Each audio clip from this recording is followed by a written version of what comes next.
Hello students, welcome back to my channel. कैसे हो आप सब? उम्मीद करती हूँ बेटा सभी अच्छे होंगे और अपना ख्याल भी रख रहे होंगे। तो बेटा आज हम करने जा रहे हैं अपनी वर्कशीट नंबर 25। साइंस सब्जेक्ट की है बेटा, 9th क्लास के लिए है।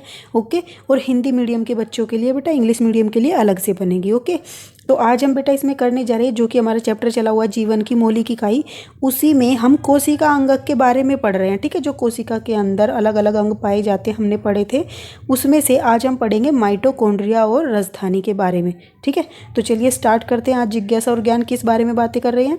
तो जिज्ञासा दीदी से पूछ रहा है ज्ञान की कोशिका को विभिन्न जैविक क्रियाएं करने के लिए ऊर्जा कहाँ से प्राप्त होती है। ठीक है, तो वो पूछ रहा है कि दीदी कोशिका को विभिन्न कार्य करने के लिए ये ऊर्जा मिलती कहाँ से है। जैसे हमें भी ऊर्जा मिलती है बेटा, हम कोई भी कार्य करते तो हमें ऊर्जा चाहिए, तो वो ऊर्जा हमें कहाँ से मिलती है? भोजन से मिलती है। ठीक है, तो इसी तरीके से और ऐसे ही बेटा जैसे भी फ्रिज वगैरह हो गए या घर में कोई भी इलेक्ट्रॉनिक चीज़ें हैं, उनको कहाँ से मिलती है ऊर्जा? जब बेटा क्या होता है, बिजली आती है या फिर कह लो तुम कि विद्युत धारा प्रवाह होती है उनके परिपथ से, तो उन्हें ऊर्जा मिलती है, तब वो काम करते हैं। ठीक है, ऐसे ही कोशिका कैसे कार्य करती हैं? तो कोशिकाओं में क्या होता है बेटा कि ज्ञान, वो बता रही है ज्ञान यह काम भी एक कोशिका अंगक द्वारा होता है। ठीक है, तो जो ये मतलब कि कार्य करती हैं कोशिका, तो उसके लिए ऊर्जा चाहिए, वो ऊर्जा भी एक कोशिका अंगक के द्वारा दी जाती है। ठीक है, उसका नाम क्या है जो ये ऊर्जा देता है कोशिका अंगक का? माइटोकॉन्ड्रिया। ठीक है, एक कोशिका में सभी रासायनिक क्रियाओं को करने के लिए आवश्यक ऊर्जा एटीपी यानी कि एडिनोसिन ट्राइफॉस्फेट के रूप में माइटोकॉन्ड्रिया द्वारा प्राप्त होती है। ठीक है, तो कोशिका कैसे कार्य करती है? कोशिका में विभिन्न रासायनिक क्रियाएं होती हैं। ठीक है, जैसे उपापचयी क्रियाएं हो गई जिसमें किसी चीज़ का निर्माण होता है या किसी चीज़ का विखंडन होता है, तो वो करती हैं, तो उसके लिए ऊर्जा उन्हें एटीपी की फॉर्म में चाहिए। ये आप बड़ी क्लासेज में भी पढ़ोगे जाकर बेटा, ठीक है, 10th में। तो इसका फुल फॉर्म है एडिनोसिन ट्राइफॉस्फेट, तो इस रूप में इनको चाहिए। ठीक है, और जब ये कार्य करती हैं ऐसे ही बेटा, जैसे अब तुम देखते होंगे कि जब तुम्हें बहुत ज़्यादा गर्मी होती है तो तुम क्या लेते हो? ग्लूकोज पीते हो। ठीक है, तो ग्लूकोज क्या है बेटा, जब हम भोजन खाते हैं तो भोजन के खाने के बाद, उसके विखंडन के बाद ग्लूकोज के एनर्जी मिलती है। ठीक है, तो एनर्जी है, जब हम ग्लूकोज को ले रहे होते हैं तो हम उससे एनर्जी ही ले रहे होते हैं। ठीक है, तभी बोला जाता है, ऐड भी आती है कि ग्लूकोन डी पियो। ठीक है, क्योंकि उससे हमें ऊर्जा मिलती है। ठीक है, तो इससे हम फिर कार्य कर पाते हैं अच्छे से अपना। इसी तरीके से ये एटीपी की फॉर्म में ऊर्जा लेती हैं, और इसका निर्माण कौन करता है एटीपी का? माइटोकॉन्ड्रिया। ठीक है, तो माइटोकॉन्ड्रिया एटीपी का उत्पादन कर कोशिका को ऊर्जा प्रदान करता है। ठीक है, और इसीलिए इसको इसका ऊर्जा संयंत्र, बिजली घर या पावर हाउस भी कहते हैं कोशिका का, क्योंकि ये उसको ऊर्जा दे रहा है। ठीक है, एटीपी का निर्माण माइटोकॉन्ड्रिया में श्वसन अभिक्रिया द्वारा होता है। अब ये एटीपी का निर्माण कैसे होता है ये तो हमें पता चल गया कि एटीपी जो है माइटोकॉन्ड्रिया देता है। ठीक है, इसका उत्पादन करता है, लेकिन ये कब करता है? तो जब हम श्वास ले रहे होते हैं या श्वसन प्रक्रिया होती है तो उस टाइम पर ये उत्पादन करता है। इसकी पूरी प्रोसेस बेटा आप 10th क्लास में पढ़ोगे। ठीक है, और बेटा माइटोकॉन्ड्रिया दिखाती हूँ मैं, ये आपको डायग्राम में देखो यहाँ पर दिखाया गया है, जो आपको ये रेड कलर का दिख रहा है। ठीक है, ये क्या है? माइटोकॉन्ड्रिया है। ओके, ये वाला रेड। तो माइटोकॉन्ड्रिया को जब हम बड़ा करके देखते तो वो कुछ इस तरीके का दिखाई देता है बेटा। ठीक है, तो इसके अंदर देखो ये तुम्हें राइबोसोम दिख रहे होंगे।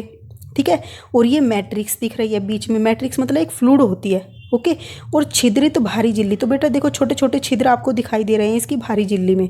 ठीक है, और जो डीएनए, और क्या होता है इसके अंदर? डीएनए भी होता है। जैसे हमने पढ़ा था कि जो डीएनए होता है वो कहाँ पाया जाता है? कोशिका के न्यूक्लियस में पाया जाता है। ठीक है, केंद्रक में पाया जाता है। लेकिन कुछ कोशिका अंग ऐसे होते हैं जिसमें खुद का भी प्रोटीन या डीएनए होता है। ठीक है, तो वो होता है माइटोकॉन्ड्रिया, जिसका खुद का डीएनए होता है अपना। ठीक है, और जो राइबोसोम क्या थी बेटा? एक फैक्ट्री थी। ठीक है, उसका खुद का राइबोसोम होता है। ओके, तो ये राइबोसोम लगे हुए हैं बेटा इसके ऊपर, और ये वलित भीतरी झिल्ली, और भीतरी झिल्ली कैसी होती है?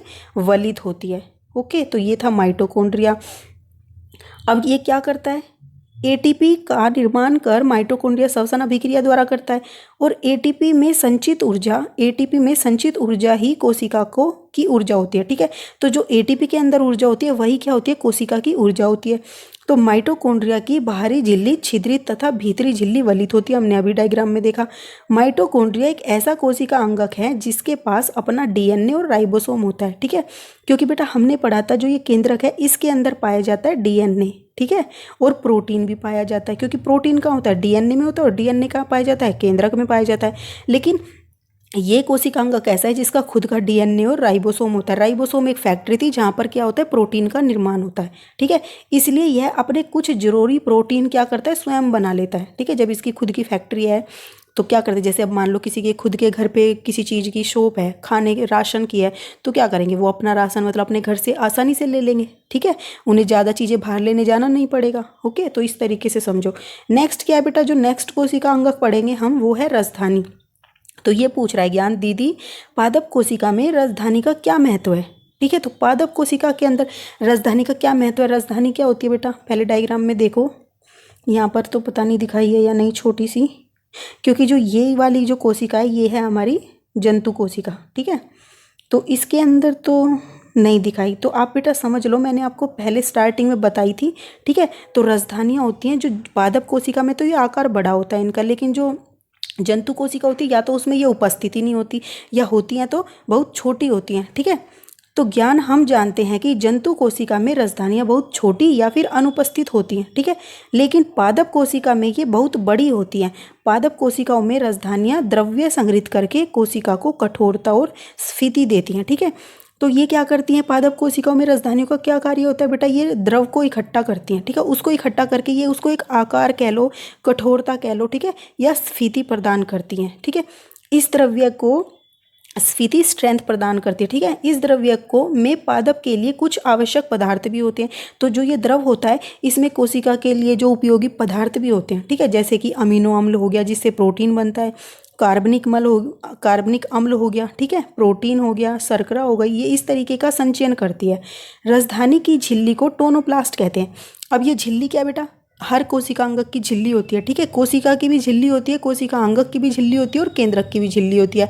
तो झिल्ली ऐसे समझो तुम कि जो उसको, जैसे तुम्हारा टिफ़िन बॉक्स होता है। ठीक है, टिफ़िन बॉक्स में क्या होता है, बीच में एक पार्टीशन होता है जो क्या करता है, तुम्हारी जो सब्जी वगैरह तुम रखते हो उसको तुम्हारी रोटी से अलग रखता है। तो ये झिल्ली क्या करती है, एक पार्टीशन का कार्य करती है जो एक दूसरे में आपस में किसी चीज़ को मिलने नहीं देती। ठीक है, तो जो इसकी रसधानी की जो झिल्ली है उसको क्या बोला जाता है, टोनोप्लास्ट बोला जाता है। ठीक है, यह रसधानी के द्रव्य को कोशिका द्रव्य से अलग रखती है। ठीक है, तो कोशिका द्रव्य जो था बेटा, जो तुम ये देख रहे हो बीच में, ये सारा पूरी कोशिका के अंदर जो द्रव है जिसमें ये तैर रहे हैं विभिन्न कोशिका अंग, इस कोशिका द्रव्य से उसको अलग करती है क्योंकि ये इसी के अंदर तैरते रहते हैं।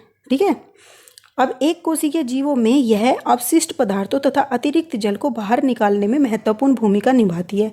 ठीक है, तो जो एक कोशिकीय जीव होते हैं, एक कोशिकीय जीव कैसे, जो हम होते हैं बेटा, हम लाखों कोशिकाओं के मिलने से बने होते हैं। ठीक है, तो जैसे अब तुम ये देख रहे हो, ये क्या है, एक कोशिका है, लेकिन ऐसी बहुत सारी छोटी छोटी कोशिकाओं को मिलाने से हमारा मतलब कि बहुकोशिकीय जीव बनते हैं। लेकिन जो एक ही कोशिकीय जीव होते हैं जिसमें सिर्फ एक ही कोशिका होती है, तो उसमें क्या होगा, सारे कार्य उसी कोशिका को करने पड़ेंगे।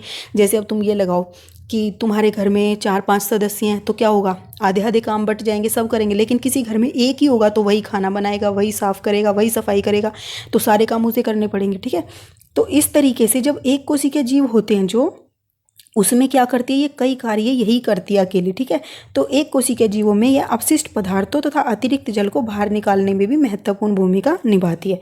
ठीक है, तो ये आपकी आज की थी वर्कशीट जिसमें रसधानी और माइटोकॉन्ड्रिया के बारे में जाना। अब इसके कुछ क्वेश्चंस कर लेते हैं बेटा। तो माइटोकॉन्ड्रिया को कोशिका का बिजली घर क्यों कहते हैं, हमने अभी पढ़ा था बेटा, क्या पढ़ा था कि माइटोकॉन्ड्रिया एटीपी को उत्पन्न कर कोशिकाओं को कार्य करने के लिए ऊर्जा प्रदान करती है, इसलिए इसे कोशिका का बिजली घर कहते हैं। और इसे ऊर्जा संयंत्र या पावर हाउस भी कहते हैं। ठीक है, कुछ भी कह सकते हैं।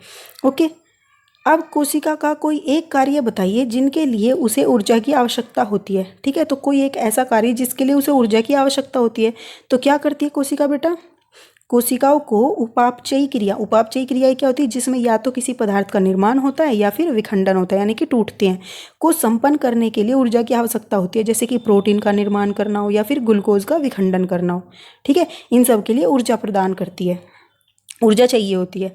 अब बेटा क्या है थर्ड, कि रसधानियाँ किस कोशिका का महत्वपूर्ण अंग है और रसधानी की झिल्ली का नाम लिखिए। तो किस कोशिका की का है बेटा, क्योंकि ये जंतु कोशिका में तो ये बहुत छोटी होती है या होती ही नहीं है, लेकिन रसधानी पादप कोशिका का महत्वपूर्ण अंग है क्योंकि यह द्रव इकट्ठा करके कोशिका को कठोरता व स्फीति प्रदान करती है। ठीक है, और उसके लिए आवश्यक पदार्थों का संचयन भी करती है। तो और क्या पूछा है बेटा कि उसकी भारी झिल्ली का नाम क्या है, तो रसधानी की झिल्ली का नाम क्या है भारी का, टोनोप्लास्ट। ओके, नेक्स्ट क्वेश्चन है बेटा, एटीपी का पूरा नाम लिखिए। तो एटीपी का पूरा नाम हमें वैसे भी याद है, क्या है, एडिनोसिन ट्राइफॉस्फेट, तो आप ये नाम लिख दोगे। ठीक है, एटीपी का पूरा नाम एडिनोसिन ट्राइफॉस्फेट है। अब बेटा नेक्स्ट क्वेश्चन है, पादप के लिए आवश्यक राजधानी में उपस्थित कोई 3 पदार्थों के नाम लिखो। तो कौन कौन से होते हैं बेटा, जो मतलब आवश्यक पदार्थ होते हैं। तो द्रव में क्या होते हैं आवश्यक पदार्थ, जैसे कि अमीनो अम्ल हो गया, कार्बनिक अम्ल हो गया, या प्रोटीन या शर्करा आदि का संचयन कर दे। तो आप ये इन तीनों में से कोई भी नाम लिख दोगे, ठीक है, कोई भी 3 पदार्थों के, कि भाई इन पदार्थों का ये क्या करती है, उपस्थित होते हैं राजधानी के अंदर पादप की। ठीक है, तो ये आपकी आज की वर्कशीट थी बेटा, बहुत ही आसान थी। अगर आपने अच्छे से समझी होगी, तो नहीं आई हो समझ तो दोबारा देख लेना, और फिर भी डाउट रहे तो आप मेरे से पूछ लेना। ठीक है, तो इस वीडियो में बेटा इतना ही। अपना नेक्स्ट टॉपिक अपनी नेक्स्ट वीडियो में करेंगे। तब तक के लिए ऐसे हंसते रहिए, मुस्कुराते रहिए, पढ़ते रहिए और आगे बढ़ते रहिए। Thank you.